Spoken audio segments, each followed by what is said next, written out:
बोलिए विश्व वंदनीय देवादिदेव खज्रट श्री चंद प्रभु भगवान की जय जय जय। बोलिए परम पूज्य श्रमण संस्कृति उन्नायक आचार्य भगवान गुरुवर श्री 108 विद्यासागर जी महाराज की जय जय जय। बोलिए परम पूज्य गुणायतन प्रणेता संघ का समाधान प्रवर्तक भावना योग प्रवर्तक प्रखर वक्ता मुनिवर श्री 108 प्रमाण सागर जी महाराज की जय जय जय। बोलिए परम पूज्य मुनिवर श्री 108 अरह सागर जी महाराज की। सत्य और संस्कृति का सजा ये भव्य वितान कदम मिलाकर बढ़ चले धर्म और विज्ञान।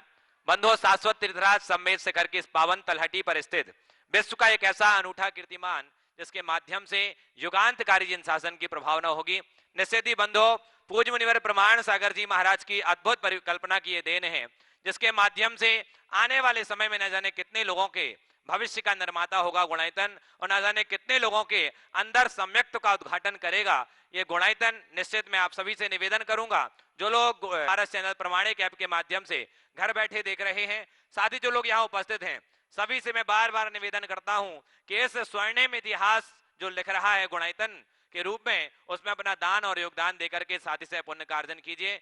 खुद जुड़िए, लोगों को जोड़िए और अपने सर्वश्रेष्ठ लगा करके साथी से पुण्य का अर्जन कीजिए।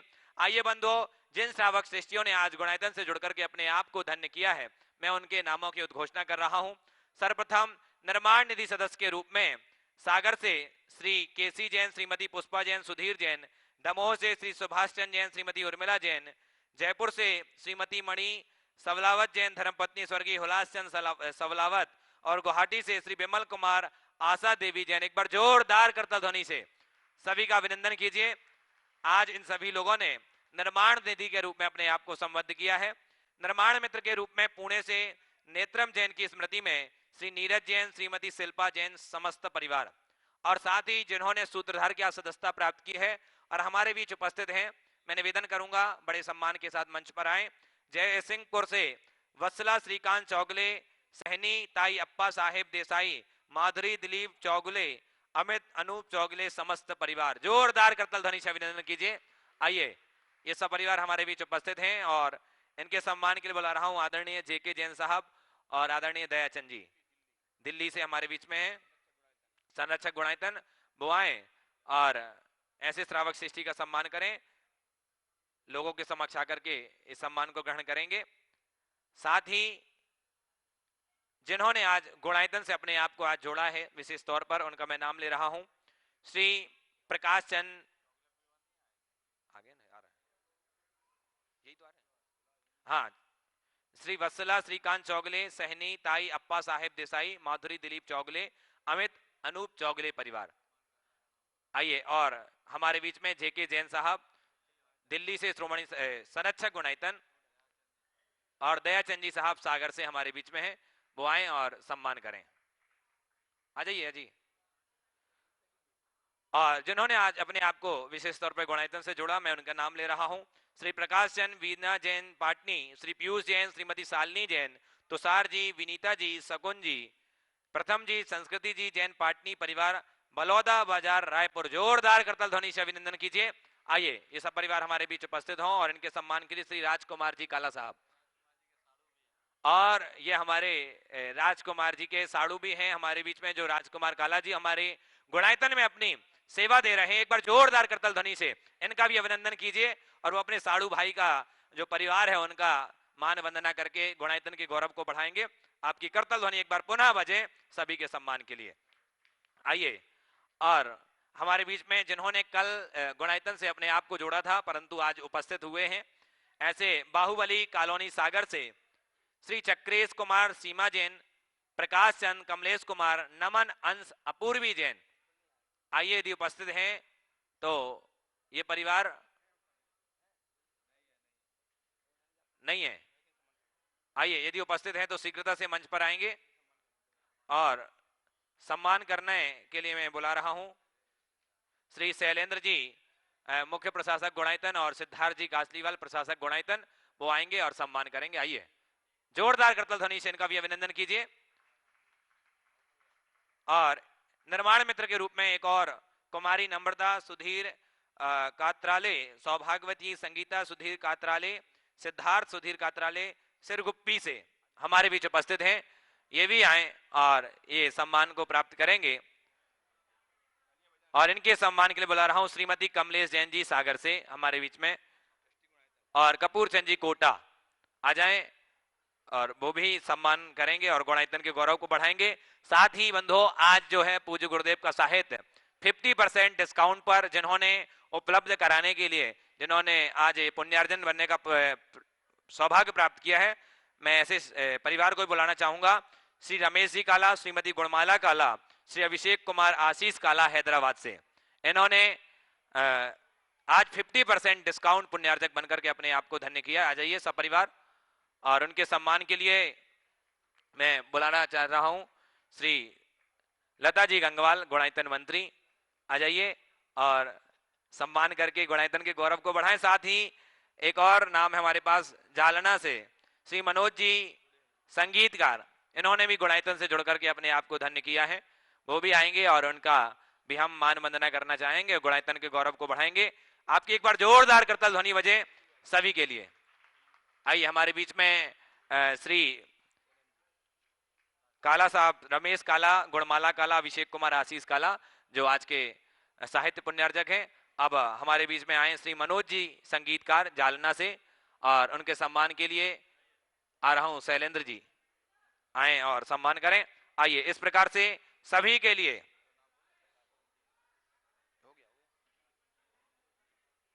हाँ, आइए बंधो, अब मैं दो और ऐसे व्यक्तित्व का सम्मान कराना चाहूंगा जो हमारे बीच में संरक्षक गुणायतन के हैं और रांची से हमारे बीच उपस्थित हैं। श्री प्रकाश चंद्र देवी सेठी हमारे बीच उपस्थित हैं। आ जाइए, जोरदार करताल ध्वनि से अभिनंदन कीजिए। ये गुणायतन के संरक्षक हैं और तन मन धन से गुणायतन के लिए समर्पित हैं। ऐसे व्यक्तित्व का हम सम्मान करना चाहेंगे। श्री प्रकाश चंद जी अभी नहीं है, और साथ ही विनय जैन जी दिल्ली से हमारे बीच उपस्थित हैं, जो श्रोमणी संरक्षक गुणायतन के हैं। यदि वो उपस्थित हैं तो वो आ जाएं। नहीं है, चलिए चलते हैं अब सीधे सीधे। साथ ही बंधो, मैं पुनः बार बार सूचना दे रहा हूं, आपके दिल को दस्तक दे रहा हूं, आपको सूचना दे रहा हूं कि आगामी 19 दिसंबर को पूज्य गुरुदेव के पिक्षिका परिवर्तन का ये भव्य समारोह इसी गुणायतन परिसर में होगा।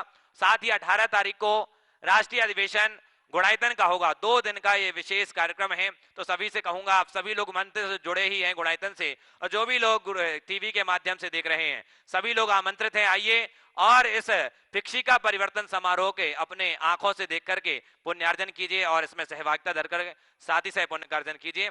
आइए बंधु, अब सीधे सीधे शंका समाधान के सत्र से जोड़ते हैं और आगे के मंच संचालन के लिए बड़े सम्मान आदर के साथ बुला रहा हूं आदरणीय पंडित सुदर्शन जी पिंडरई।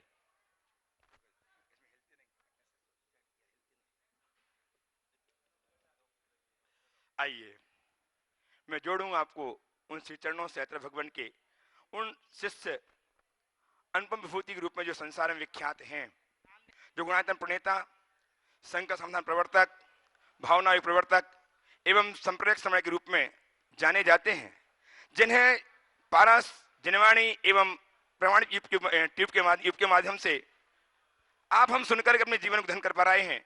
वे श्री चरण हैं परम पूज्य महामान मुनिराज प्रमाण सागर जी के। मैं चाहता हूं गुरुदेव का वरद हस्त हम पर आशीष के रूप में आच्छादित हो। अतः मेरे साथ उच्चारें, नमोस्तु तुम्हारा श्री, नमोस्तु तुम्हारा श्री, नमोस्तु तुम्हारा श्री। आज के इस कार्यक्रम को ऑनलाइन प्रश्नों से नहीं अपितु आपको साक्षात बनाकर के प्रारंभ कर रहा हूं। प्रथम प्रश्न के लिए उपस्थित हों श्रीमान अशोक जी रेखा जी जैन, वर्धमान करौनी सागर से, और तैयार रहेंगे श्री अमित जी रश्मि जी पांड्या सिकंदराबाद से। शिक्षक से आए, जिनके नाम मैं ले रहा हूं, नजदीक आते जाएं, समय वेस्ट ना करें। अमित जी रश्मि जी पांड्या सिकंदराबाद। नमोस्तु महाराज जी, नमोस्तु महाराज जी, नमोस्तु महाराज। महाराज जी, मेरी शंका ये है कि ज्योतिष शास्त्र की वाणी पर विश्वास करना कहाँ तक सही है, और क्या ज्योतिष शास्त्र की वाणी को आगम का अंग मानकर उसे प्रमाणिक रूप माने? कृपया मेरी शंका का समाधान करें। नमोस्तु महाराज। देखिए, ज्योतिष, गणित, आयुर्वेद, व्याकरण, ये सब लौकिक साहित्य है। इन्हें लोक शास्त्र के अंतर्गत माना। वास्तु भी उसी का एक अंग है। इन्हें मानना है मानो, पर इसका हवा मत बनाओ। मुझसे कई बार ये पूछा जाता है, महाराज जी आप ज्योतिष में विश्वास करते हैं? तो मैं एक ही पंक्ति में उत्तर देता हूँ, मेरा ज्योतिष में विश्वास है पर ज्योतिषियों पर नहीं। इस वाक्य में सारा अर्थ प्रकट हो जाता है। आजकल सब चीजें अवसर के हिसाब से लोग करने लगे और उसके भयानक परिणाम हम सबके सामने परिलक्षित होते हैं। इसलिए इनको लेकर के ज़्यादा खींचतान करना ठीक नहीं, क्योंकि इसमें बहुत सारी कुरीतियां प्रवेश कर गई। ज्योतिष के एक बड़े स्तंभ के.एन. राव, आप लोगों ने नाम सुना होगा, उनका लेख मैंने पढ़ा था, कुरीतियां तो आई है ज्योतिष में। उसमें उन्होंने ज्योतिष में प्रवेश कर गई अनेक कुरीतियों का उल्लेख करते हुए सबसे ज्यादा फोकस दिया था तथाकथित काल सर्प योग का।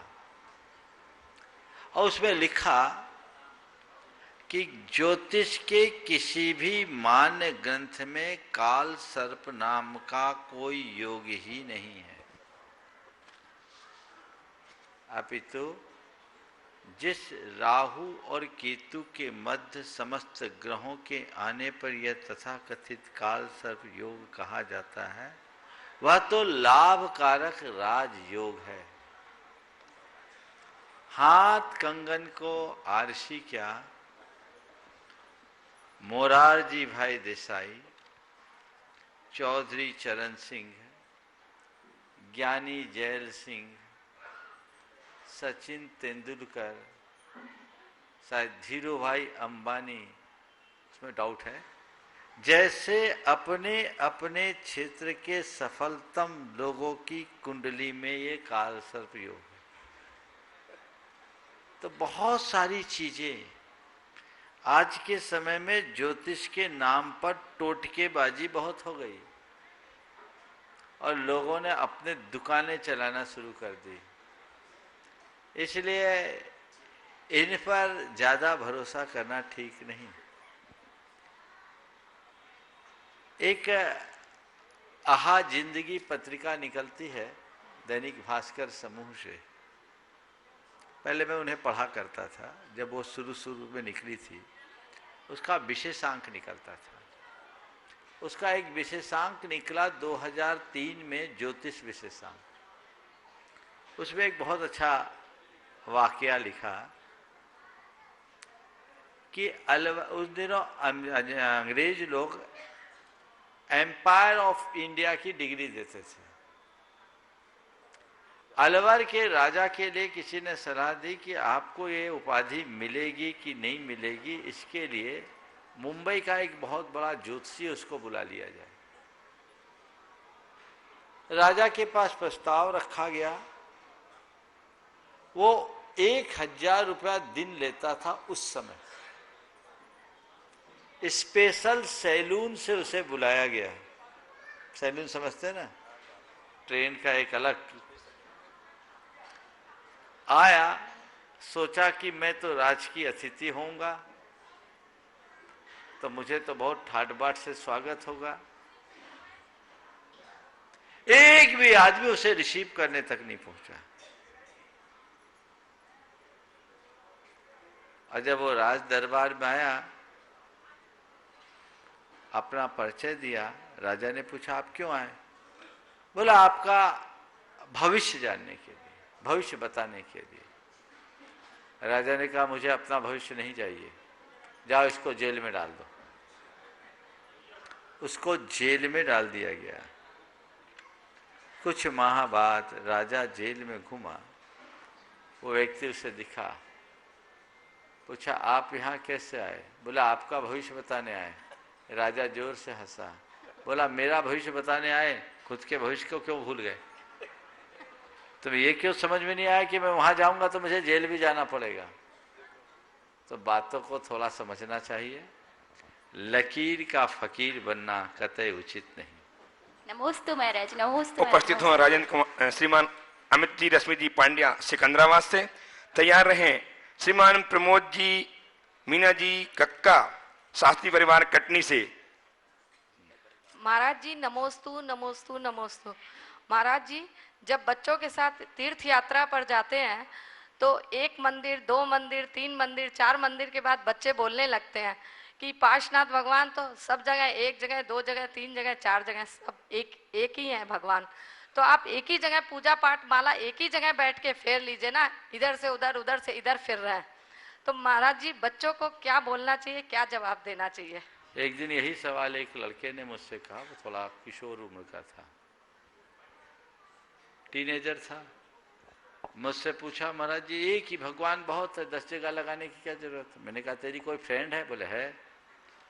बोले उसकी कितनी फोटो में मिलती? बोले जितनी मिल जाए। फोटो तो सब एक की है? बोले एक की है, लेकिन अलग अलग में भी अच्छा लगता है। तो जब तुझे गर्लफ्रेंड की अलग अलग फोटो पसंद है तो भगवान की अलग अलग मूर्ति पसंद क्यों नहीं है?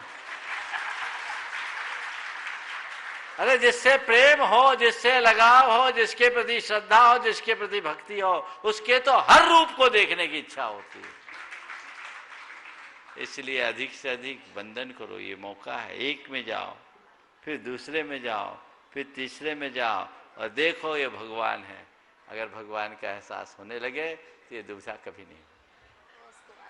आज अपनी वैवाहिक वर्षगांठ संपन्न करने के गुरुदेव श्री चरण में हैं।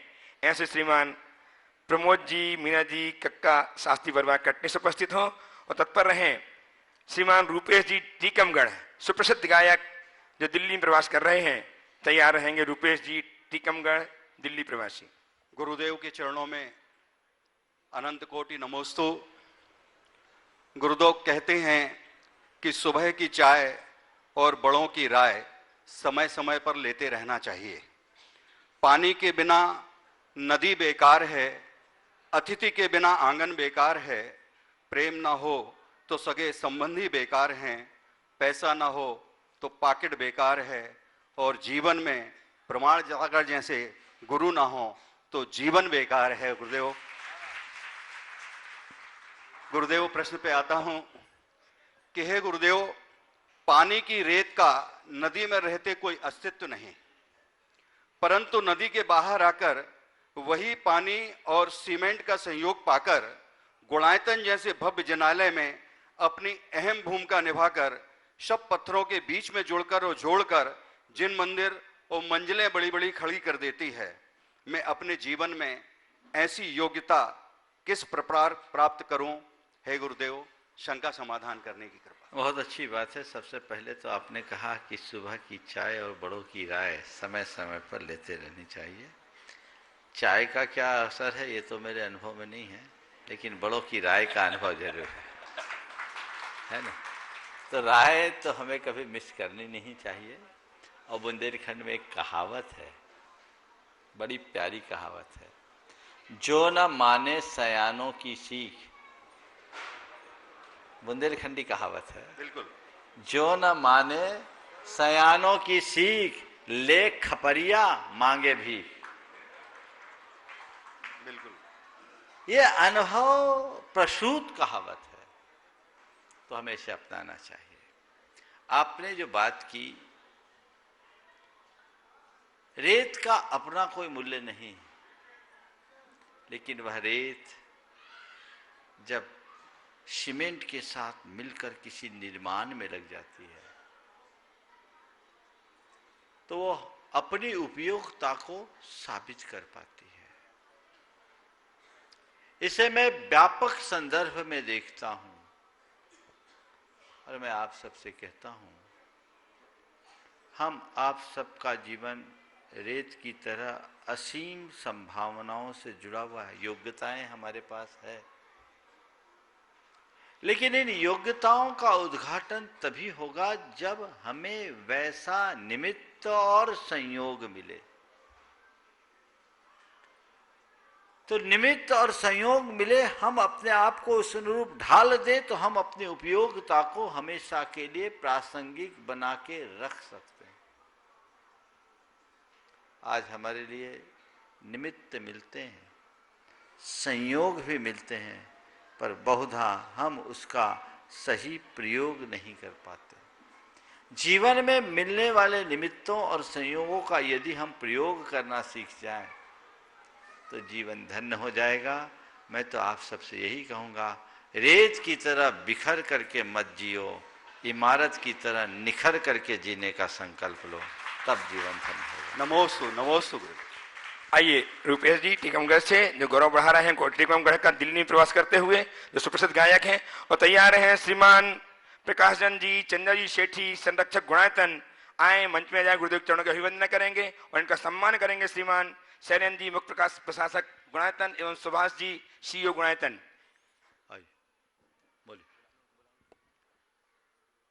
सर्वप्रथम परम पूज्य संत शिरोमणि आचार्य गुरुदेव श्री विद्यासागर जी महामुनि राज के चरणों में कोटि कोटि नमन। परम पूज्य मुनि श्री प्रमाण सागर जी के चरणों में कोटि कोटि वंदन। चार पंक्तियां गुरुदेव के चरणों में और इस महान तीर्थ की रचना के लिए मैं अपनी ओर से भक्ति अर्घ्य के रूप में समर्पित करूं। उसके बाद एक छोटी सी शंका कहें, प्रश्न कहें, मैं गुरुदेव से चाहूँगा कि आप सबका भी और मेरा भी मार्गदर्शन होगा।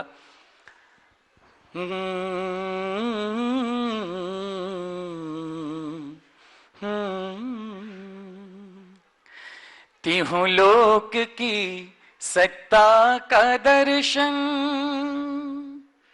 दिव्य स्थान गुणायतन। तिहु लोक की सत्ता का दर्शन, दिव्य स्थान गुणायतन।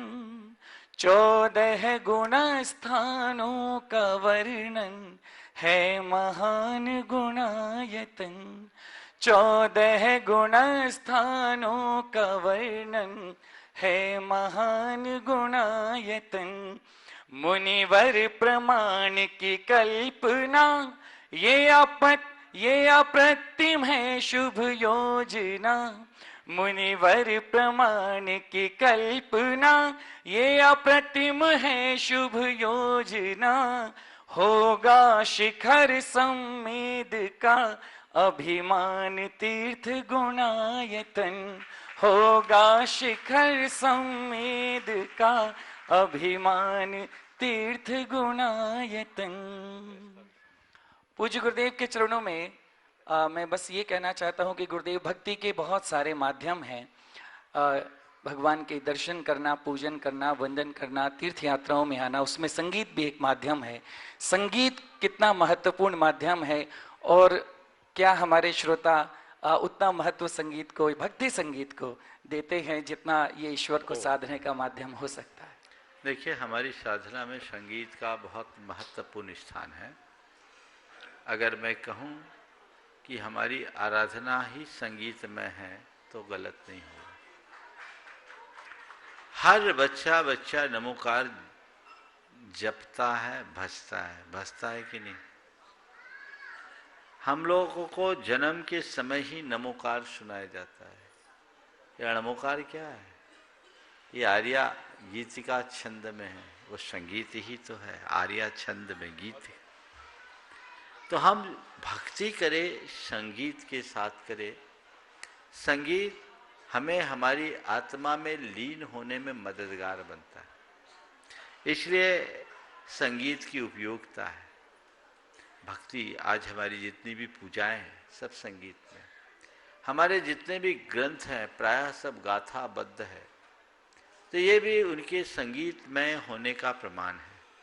लेकिन एक सुझाव, संगीत होना चाहिए। वर्तमान में संगीत का स्थान पैरोडी ने ले लिया।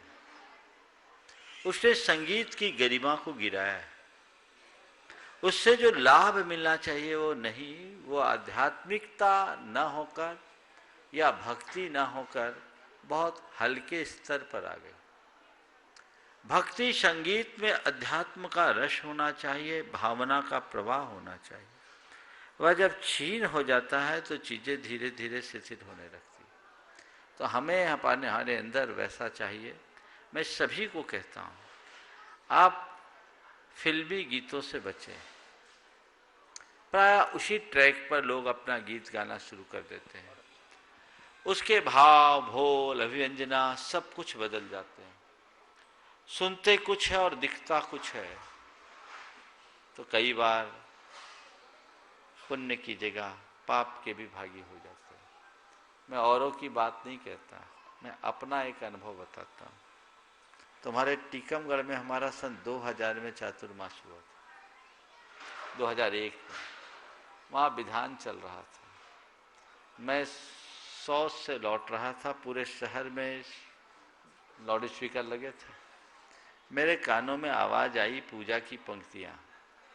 पूजा की पंक्तियाँ तो मुझे अभी भी याद नहीं, लेकिन उसके जो बोल थे वो अभी मैं बोल देता हूँ। उस पूजा की पंक्ति में जो धुन दे रहे थे वो था, शायद मेरी शादी का ख्याल दिल में आया। अब आप बताओ, 2001 मैंने अपने जीवन में फिल्म आखिरी देखी 1983 में। 18 वर्ष बाद वो शब्द सुनकर एक पल को मेरे आंखों के सामने वो दृश्य आ गया। तो आप लोगों का क्या होता होगा? क्यों हम ऐसा करें? उनके मौलिक धुनों का प्रयोग हम क्यों ना करें? हम क्यों पैरोडी पे चलते हैं? हमें अच्छे तरीके से गाना चाहिए, और हमारे पास कला हो तो हम बहुत गहराई से गा सकते हैं।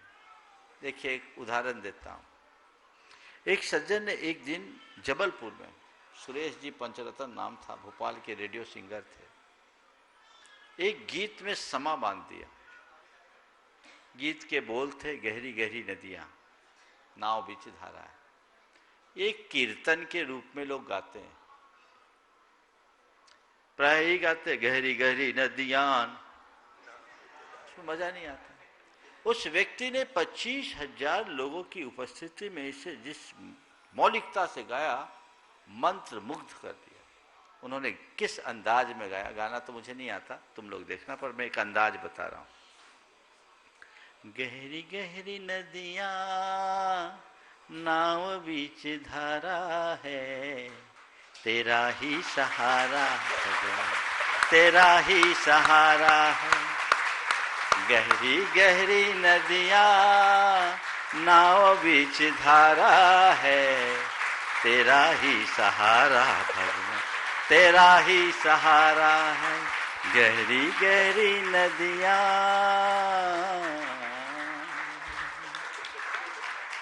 क्या हम ऐसी मौलिक प्रस्तुति नहीं दे सकते हैं?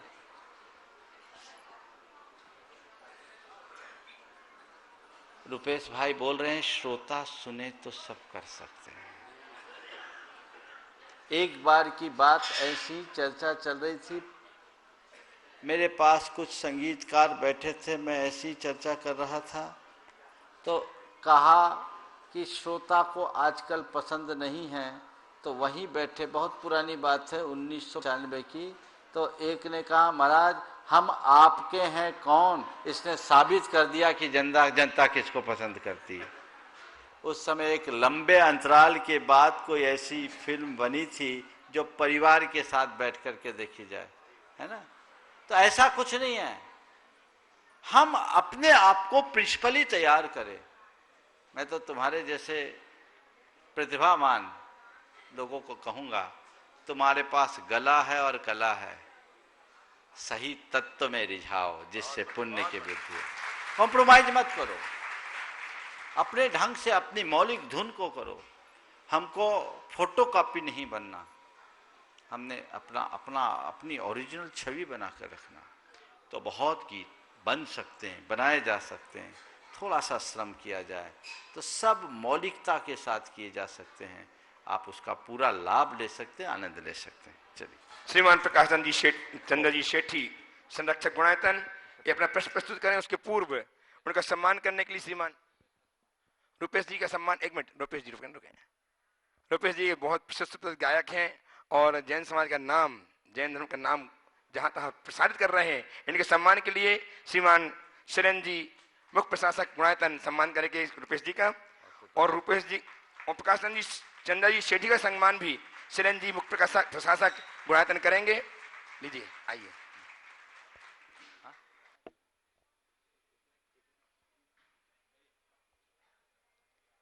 आइए, सेठ जी का सम्मान करेंगे श्रीमान वही वही वही और प्रश्न प्रस्तुत करेंगे प्रकाश चंद जी, चंदा जी। सेठ जी अपना प्रश्न प्रस्तुत करेंगे। तैयार रहेंगे प्रियांश जी प्रत्युष जी जैन, कन्नौज उत्तर प्रदेश से, श्रोमणी शिक्षक गुणायतन। श्रीमान प्रियांश जी प्रत्युष जी जैन, कन्नौज, शीघ्रता से आ जाएं।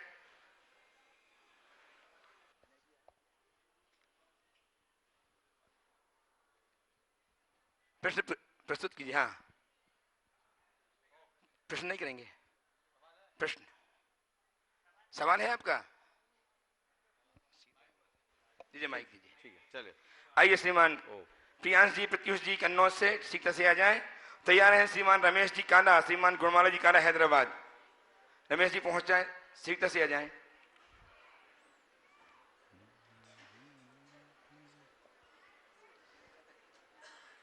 नमोस्तु नमोस्तु नमोस्तु गुरुदेव। नमोस्तु गुरुदेव। मेरा प्रश्न ये है कि किसी एक चीज का रिस्क और रिवॉर्ड कैलकुलेट हमें कब तक करना चाहिए और हमें सही राइट डिसीजन कब ले लेना चाहिए कि हाँ कि अब सही टाइम आ गया, अब ये डिसीजन लेना है। बहुत अच्छा सवाल है। रिस्क और रिवार्ड का कॉन्फ्लिक्ट कब तक करना चाहिए और सही निर्णय का सही समय आ गया है डिसाइड कैसे करना चाहिए। देखो, रिस्क और रिवार्ड दोनों चीजें हैं। प्रारंभिक दौर में बिल्कुल भी रिस्क नहीं उठाना चाहिए। रिस्क तभी लेना चाहिए जब हम कदाचित विफल हो जाएं तो भी हमारी सेहत पर असर ना पड़े। समझ गए? अभी हम चलना सीखे नहीं और दौड़ना शुरू कर दें तो कल बैठने लायक भी नहीं बचेंगे। हम चलने में समर्थ हैं, अपनी गति को बढ़ाएं, दौड़े, बात समझ में आती है। जिन व्यक्तियों की स्थिति अभी आरंभिक है, कमजोर है, उन्हें बिल्कुल भी रिस्क नहीं उठाना चाहिए। रिवार्ड के लोभ में व्यक्ति, एक कहावत है, चौबे जी छबे जी बनने की भाव से गए, दुबे जी बन के लौटा है। समझ? चौबे जी छब्बे जी बनने की चाह में दुबे जी बन के लौटा है। तो दुबे जी नहीं बनना, हम चौबे जी हैं, चौबे जी ही बने रहे। तो पहले हमें अपनी स्थिति को देखना चाहिए, दूसरे को नहीं। एक आदमी के पॉकेट में अगर ताकत है लाख की, वो 10-20 हजार का रिस्क लेता है तो चलेगा। लेकिन जिसकी जमा पूंजी 10,000 की है, वो 10,000 का रिस्क ले लेगा तो कंगाल भी हो सकता है। इसलिए अपनी हस्ती और हैसियत को देखते हुए ही हमें काम करना चाहिए। आजकल के यंगस्टर्स को ये एक तो डायलॉग सा बन गया, no risk no reward, no risk no pain no gain, ये सब बोला जाता है। ठीक है, अच्छी चीज है, लेकिन एक साथ ऐसा रिस्क मत उठाओ। छलांग लगाओ, ऊंची छलांग लगाओ, लंबी छलांग लगाओ, लेकिन पांवों के बल को देखते हुए। कहीं तुम्हारी छलांग हनुमान कूद न बन जाए कि गिरो तो चारों खाने चित्त हो जाओ, कमर ही टूट जाए। ऐसा नहीं होना चाहिए। एक तो ये हुआ। तुम्हारा दूसरा सवाल है, सही निर्णय का सही समय आ गया, इसे हम कैसे तय करें? देखो, निर्णय लेने की क्षमता नैसर्गिक भी है और अनुभव प्रसूत भी। जिन लोगों के अंदर औचित्य का स्वाभाविक गुण होता है, इसे आप लोगों की भाषा में गॉड गिफ्ट कहते हैं। कुछ लोग ऐसे होते हैं जो अपने निर्णयों में बड़े कुशल होते हैं, तुरंत कोई भी निर्णय ले सकते हैं, उनको उचित अनुचित का आभास हो जाता है, बोध होता है। तो जिस व्यक्ति के औचित्य के मन में औचित्य का बोध होता है, उसे निर्णय लेने के लिए कुछ नहीं सोचना पड़ता, वो फट से निर्णय लेता है और ऐसे लोगों के निर्णय प्रायः सही होते हैं। फिर दूसरे क्रम में निर्णय लेने के लिए अपने अनुभवों के बल पर भी लोग निर्णय लेते हैं। अनुभव पर निर्णय लेकर सफल होते हैं। एक व्यक्ति ने किसी सफलतम व्यक्ति से पूछा, आपकी सफलता का राज क्या है? उसने उत्तर दिया, सही निर्णय। सही निर्णय। उसने पूछा, सही निर्णय की क्षमता कैसे पाए? बोला, अनुभव से। अनुभव से। बोला, अनुभव कैसे पाया? बोला, गलत निर्णय। मैंने अपने हर गलत निर्णय की समीक्षा की और नतीजतन मैंने सही निर्णय लेने का अनुभव प्राप्त कर लिया। तो ये अनुभव से भी हम निर्णय ले सकते हैं और ये अनुभव स्वगत भी होता है, परगत भी होता है। खुद के जीवन से भी हम बहुत कुछ सीखते हैं और बहुत कुछ हम औरों के जीवन से भी सीखते हैं। तो खुद के जीवन से सीखो, औरों के जीवन से सीखो, अनुभवी लोगों के परामर्श से सीखो। वो हमारे जीवन के लिए कामयाबी का आधार है। यदि इस बल पर आपने अपनी क्षमता विकसित कर ली तो जीवन में कभी विफल नहीं होगे, और नहीं तो आप तो अंधी दौड़ में न जाने कहाँ गिर पड़ो, गर्त में गिर जाओ, कोई भरोसा नहीं। इसलिए सतत आगे बढ़ते रहना चाहिए, वैसा प्रयास करना चाहिए। उपस्थित हों श्रीमान रमेश जी, श्रीमती गुणमाला जी काला हैदराबाद से।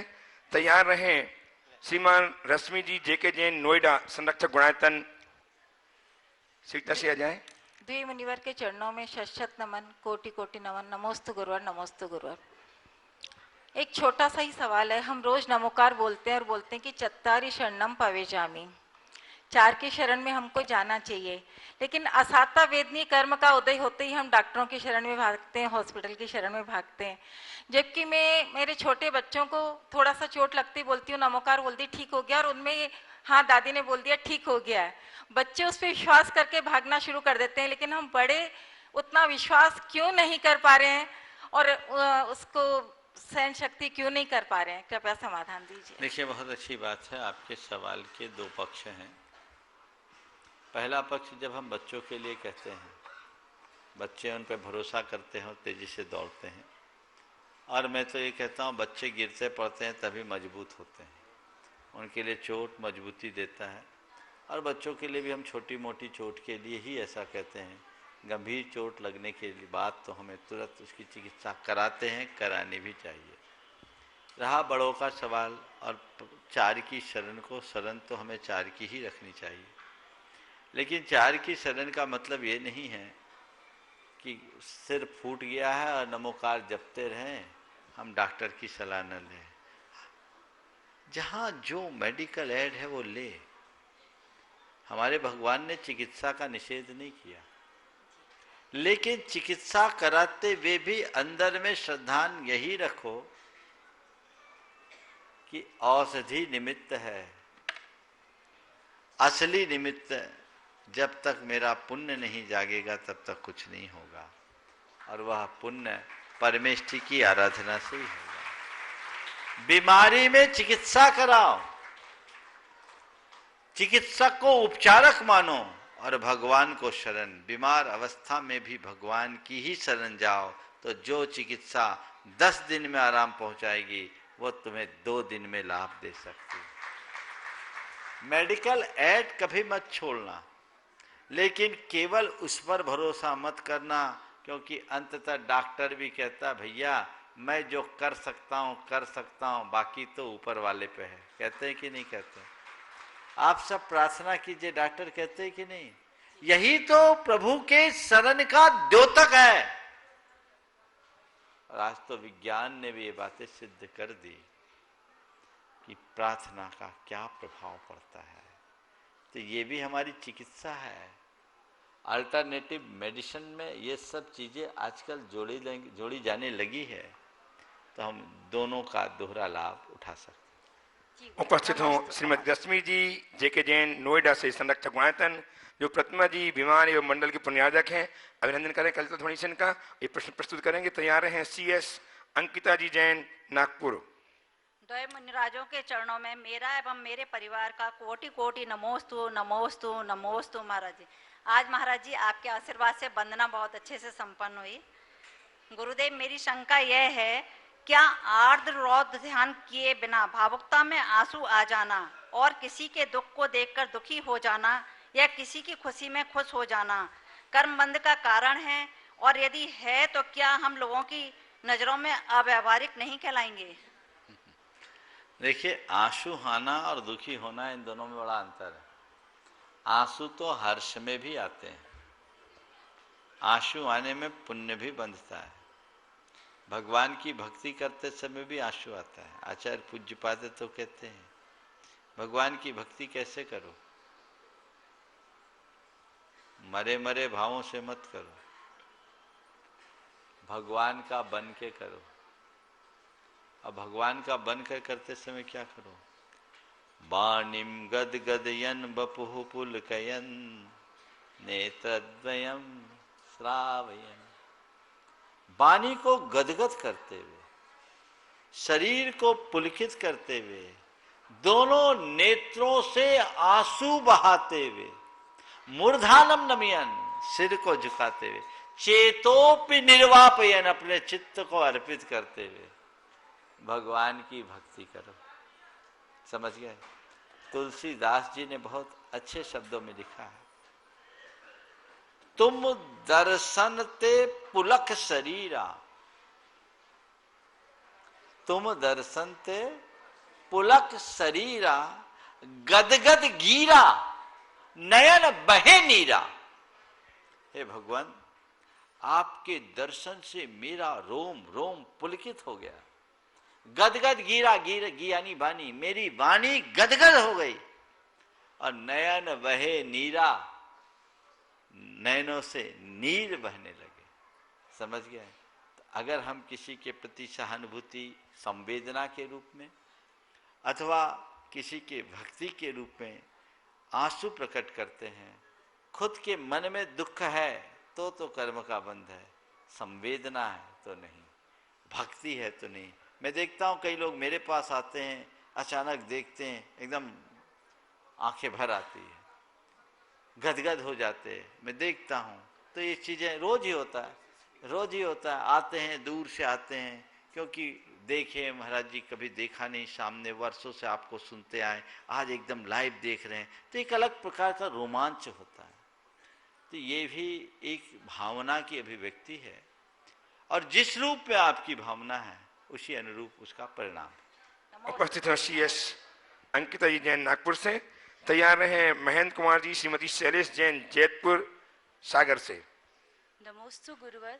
गुरुवर, हमें जिन्होंने जन्म दिया, इतना योग्य बनाया, उन्हें ही हमें उनके ऐसे उम्र के पड़ाव में छोड़ के जाना पड़ता है जिस उम्र के पड़ाव में उन्हें हमारी सबसे ज़्यादा ज़रूरत होती है। तो गुरुवर, हम पुत्रियों का क्या कर्तव्य बनता है कि विवाह के पश्चात हम अपने कर्तव्य को कैसे निभाएं? मैं तो कहता हूँ पुत्रियों का एक बहुत बड़ा योगदान है। आपकी माँ ने अपने घर वालों को छोड़कर अपना घर नहीं बसाया होता तो आप यहाँ खड़ी हो पाती क्या? ये परंपरा कैसे बनेगी? समझ गई? मैं समझता हूँ इसमें ही आपका उत्तर। समझ गए? तो घर वालों को छोड़कर हम दूसरे घर में जा रहे हैं, दूसरे के घर में जा नहीं रहे हैं, दूसरे घर की वंश की बेल बनने जा रहे हैं। नारी के बिना वंश बेल नहीं बढ़ सकता। तो ये बहुत बड़ा योगदान है, और त्याग भी, इसका सम्मान हर घर में होना चाहिए, हर घर में होना चाहिए कि तुम्हारे वंश की बेल बनकर बहू आई है, जिसके आधार पर तुम्हारा पूरा वंश टिका हुआ है। अपना घर छोड़ी, परिवार छोड़ी, सब कुछ छोड़ा, यहां उसे पूर्ण अपनत्व मिलना चाहिए, तभी आगे गाड़ी बढ़ सकेगी। और इसीलिए कन्या को उभय कुल विवर्धनी कहा गया। नमोस्तु गुरुवर। उपस्थित हैं महेंद्र कुमार जी श्रीमती शैलेश जी जैन जैतपुर देवरी सागर से, तैयार हैं सुश्री प्राची जैन जबलपुर से। नमोस्तु महाराज जी, नमोस्तु महाराज जी, नमोस्तु महाराज जी, हमारी सारे परिवार की ओर से नमोस्तु। महाराज जी, सर्वप्रथम तो मैं काफी समय से ये आपका प्रसारण देख रहा हूँ, और कल जब हमने आके गुणायतन का पूरा देखा तो हमारा मन गदगद हो गया कि महाराज जी ने एक गुणायतन की जो रचना की है बहुत अच्छे तरीके से की है और जितनी प्रशंसा की जाए उतना अच्छा है। सवाल कर लो जल्दी से। महाराज जी हमारा एक छोटा सा सवाल है। जल्दी। महाराज जी हम गुणायतन पे एक अंगूठी जो भेंट करना चाहती हमारी श्रीमती शैलेश जैन। बहुत सुंदर। दूसरी बात महाराज जी कार्यालय में दे देना आशीर्वाद। हाँ बोलो। हमारा एक छोटा सा सवाल है। हमारा जो मंदिर है जैतपुर में 200 वर्ष करीब प्राचीन।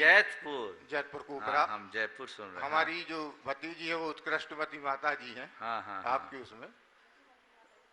हाँ सवाल करो बाबा। तो महाराज जी 200 वर्ष पुराना है तो उसमें प्रथमा वो 200 वर्ष पहले से पार्श्वनाथ दिगंबर जैन मंदिर से चला आ रहा था। अभी बीच में उसका नाम बदल के चंदापुर रख दिया तो इसका कृपया समाधान करें, उचित है या अनुचित। ये तो प्रतिष्ठाचार्यों से पूछो, मैं यहाँ क्या बोलूँ, समझ गए। और ये यहाँ का विषय नहीं है। अभी मैं कोई भी ओपिनियन दूंगा तो तुम लोग लड़ पड़ोगे, ऐसी थोड़ी सी समाज।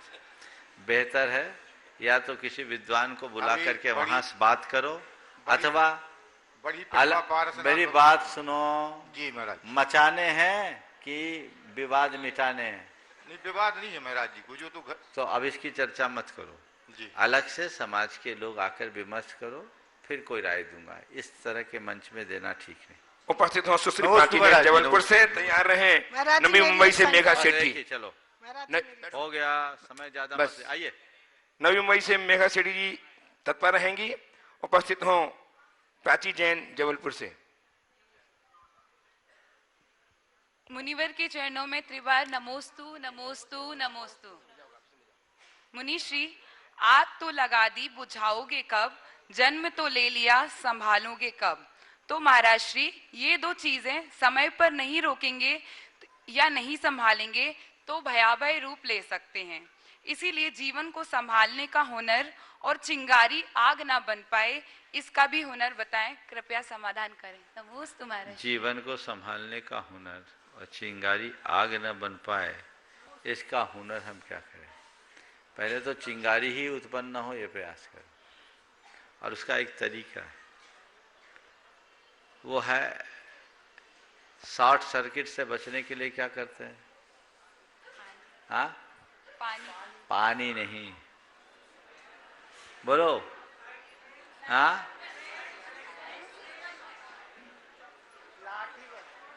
सब नॉन टेक्निकल आंसर है। क्या करते हैं? कुछ नहीं, शॉर्ट सर्किट से बचना है तो वायरिंग में इंसुलेशन लगाओ, इंसुलेटेड वायर रखो, केबल पूरी ऐसी रखो जहां कहीं फॉल्ट ही ना हो तो शॉर्ट सर्किट कैसे होगी? समझ गए? जीवन को संभालने के लिए अपने जीवन में संयम का इंसुलेशन करना चाहिए जो हमारी वृत्ति और प्रवृत्तियों में अंकुश लगाता है। न कभी चिंगारी उगेगी न आग बनेगी। उपस्थित हो मेघा जी सेठी नवी मुंबई पनवेल से। तैयार है प्रीति राजू बड़कुल दमोह मध्य प्रदेश से। नमोस्तु भगवान। मेरा एक छोटा सा प्रश्न है कि आजकल जब व्यक्ति एक साधारण सा जीवन जीना चाहता है तो उसे डाउनग्रेडेड क्यों कहा जाता है? ऐसे माना जाता है कि ये जैसे डाउनग्रेडेड है, इतना कुछ जानता नहीं है, सोशली एक्टिव नहीं है या फिर इसे कुछ पता नहीं है। हालांकि वो सब मन ही मन सब जानता है, सब समझता है, लेकिन उसमें बोलने की कला इतनी विकसित नहीं होती। तो ऐसे व्यक्ति को थोड़ा अलग दृष्टि से देखा जाता है। आप इसका समाधान मैं तो एक ही बात कहूँगा, लोग तुम्हें किसी भी दृष्टि से देखने दो, हमें अपने आप में खड़ा रहना चाहिए और अपने अंदर हीनता का अनुभव नहीं करना चाहिए। दुनिया है, दुनिया तो ऐसी ही लोगों को देखने का नजरिया है, वो हर कोई को ऐसी तरह देखती हैं, कमतर आंकती है। लेकिन हमें जब अपनी तरह हम देखेंगे तो कभी ऐसी स्थिति नहीं बनेगी। इसलिए हमें अपना देखना चाहिए, लोगों के नज़रिए को हम नहीं बदल सकते। आजकल की तो स्थिति ऐसी है, ऊंची दुकान और फीकी पकवान। हम अपने आप को अपने तक रखें और हम अपने विचारों से अपने आप को परिष्कृत करें। नमोस्तु। उपस्थित हो प्रीति जी राजू जी बड़कुल दमोह मध्य प्रदेश से। तैयार है राजन कुमार जी जैन घुवारा टीकमगढ़ से। एडवोकेट राजन कुमार जी जैन। हम दमोहवासी की तरफ से आप सभी को महाराज जी के चरणों में बारंबार नमोस्तु नमोस्तु नमोस्तु। महाराज जी, मेरा प्रश्न है, संसार में सुख दर्पण में मुख होता नहीं है, सिर्फ दिखता है। ये फिर भी ये सभी संसारी प्राणी उसी सुख के पीछे भागते हैं, ऐसा क्यों? संसार में सुख और दर्पण में मुख होता नहीं, दिखता है, फिर भी संसारी प्राणी उसी के पीछे भागते हैं, ऐसा क्यों? क्योंकि उसमें आकर्षण है। दर्पण में मुख दिखता है, होता नहीं, सबको पता है, लेकिन दिखने वाले मुख के प्रति आकर्षण है ना? ये आकर्षण खींचता है, यही आसक्ति है। जब ये आसक्ति टूटती है, हृदय में वैराग जगता है, जीवन की दिशा और दशा बदल जाती है। नमोस्तु महाराज जी, नमोस्तु। नमोस्तु महाराज। बस एक ही। आइए सेवा राजेंद्र कुमार जी घोड़ा से, टीकों के घोड़ा से, और तैयार हैं सुरेश जी कुसुम जी छावड़ा गुवाहाटी से। सुरेश जी कुसुम जी छावड़ा गुवाहाटी, शीघ्रता से आ जाएं। गुरुवर के चरणों में कोट शाह नमोस्तु। मैं राजेंद्र कुमार जैन, अधिवक्ता घोरा से। महाराज श्री, मैंने बहुत वर्षों पूर्व आपके दर्शन किए थे, आज वर्षों बाद दर्शन करके मैं धन्य हो गया हूँ। मैं पेशे से अधिवक्ता हूँ और मुझे झूठ से बहुत नफरत है, पर पेशा ऐसा है कि लोगों को न्याय दिलाने के लिए मुझे न्यायालयीन प्रक्रम में झूठ बोलना पड़ता है। लोग मेरे पास आते हैं और वो भी झूठ पसंद करते हैं कि हमें आप आश्वासन झूठा दे दें, पर हम सच्चाई बताते हैं तो हमारे पास से चले जाते हैं। हालांकि मैं एक सफल अधिवक्ता हूं। मैं महाराज श्री, ये आपसे शंका है कि मैं ऐसा क्या करूं कि मुझे तो अब ये भी लगता कि इस पेशे को भी छोड़ देना चाहिए, क्योंकि झूठ मुझसे बर्दाश्त नहीं होता है। मुझे मार्गदर्शन दें। देखिए, पहले तो मैं आपसे कहूँगा, पेशे में झूठ चलेगा, झूठ का पेशा मत करना।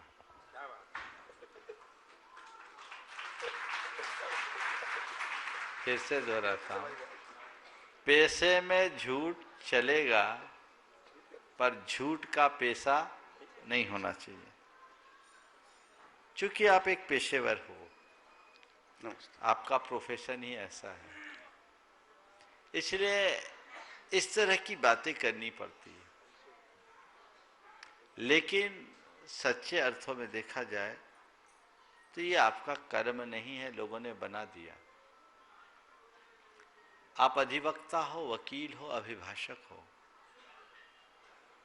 एक बार मुझसे किसी ने पूछा, लोग बैठे थे, कि महाराज जी वकील की क्या परिभाषा है? तो मेरे पास एक सज्जन बैठे थे, उन्होंने कहा, काले कोट पहनकर सफेद झूठ बोलने का नाम वकालत है। मैंने कहा नहीं, ये अर्थ ठीक नहीं है।